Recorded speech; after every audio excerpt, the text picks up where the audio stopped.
Yo, what's up dudes? This is a book review for this book called Love is Replaced by Victor Hugo.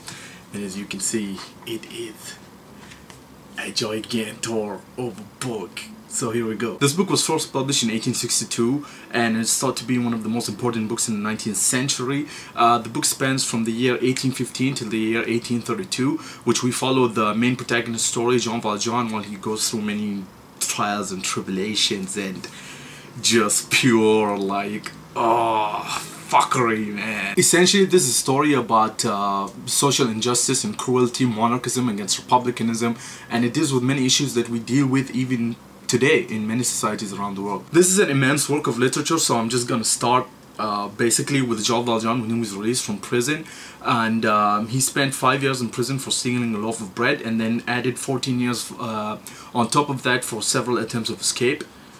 Yeah, he spent 19 years for stealing a loaf of bread in prison, dude. So soon after he is released from prison, he meets this priest who changes his worldview. He goes from this dark guy who hates himself into a God-loving man who sees the bright of day and basically the salvation of humanity, and he helps the poor and all of that. He ends up building this small manufacturing empire, and he becomes very wealthy. After that, the story basically diverges into many subplots talking about different characters and their trials and tribulations, until all of these things basically reconvert onto the main plot, which is Jean Valjean and what's going on with him. As far as the language is concerned, this is a really beautifully written book.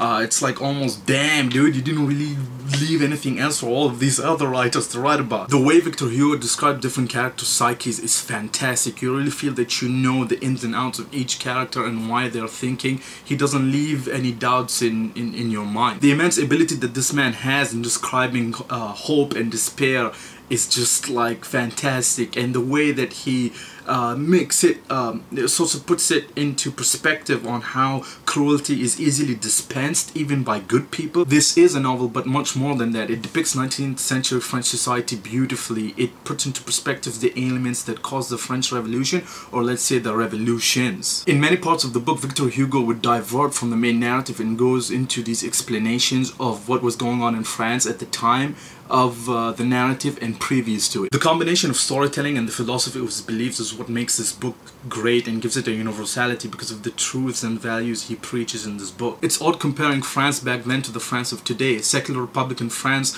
that we know today was but an abstract thought then, and he really puts it there when it comes to the amount of lives and effort it took to establish this republic. So I'm gonna read to you what Hugo said to his Italian publisher on his ambitions when he first published this novel. He says, "I don't know whether it will be read by everyone, but it is meant for everyone. It addresses England as well as Spain, Italy as well as France, Germany as well as Ireland, the republics that harbor slaves as well as empires that have serfs.